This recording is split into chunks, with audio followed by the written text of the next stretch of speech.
Jom, kita nak spot bag Andika Putera. Oh, Tuan Andika. Sahabat baik bos. Ini zaman-zaman dia berguci. Bercugi.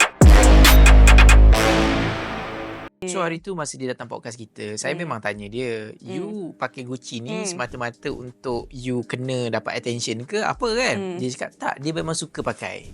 Dia tak ada buat apa-apa konten pun yang untuk menarik perhatian daripada segi kecaman. Tidak, dia cakap. So memang ni minat dia, dia cakap. Dia lah. Memang minat dia. So ini adalah sling bag Gucci Ophidia Cross Body Bag. Harga di dalam RM6,500 sahaja.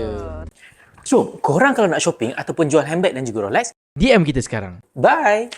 Tapi bukan baju sahaja. Bukan bag sahaja yang di... Semua Gucci ni. Kira baju semua Gucci, Gucci. bag Gucci, seluar Gucci, spek pun Gucci. Zaman ni saya rasa 2 tahun lepas pun. Agak-agak berapa total? Baju dia yang ada kat depan tu, yang dia hantar kat kita tu, satu set RM50,000. Jo. Saya ada 6 Full set. leather. Kat belakang Kalau korang nak, Kalau korang nak datang tengok bag pula baju milik Tuan Andika Putra yang tengoklah. bling-bling semua tu, boleh datang kat showroom saya. ada. Ah. Macam pernah nampak bag ni. Ni bag mengail kita panggil. Watch. Bag apa ni bos? Bag dia ada kan? Ada. So ini adalah bag Gucci GG Beauty. Kita panggil macam vanity case macam tu lah. Macam biasanya bag ni orang letak macam toiletries, Betul. makeup. Tapi kita ada 2 kat belakang. Bag yang Ya. sama. So basically bag ni dia dah jual pada kita for atas tanda support. A Kita good beli price, lah. ya. Kita beli bag ni pada dia, tapi sampai sekarang tak dapat terjual lagi.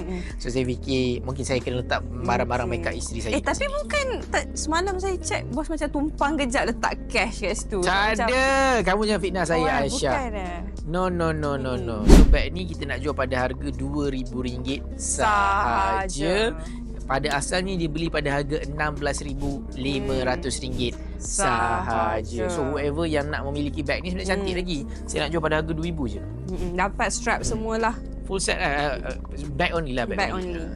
So kalau nak, DM saya. So kedua-dua pasang bag milik Andika Putra, harga dia dekat RM23,000 sahaja. If you want to know more about spending Andika Putra ni, boleh tengok podcast kita. Dia dah spend almost RM1 juta untuk Betul. Gucci sahaja.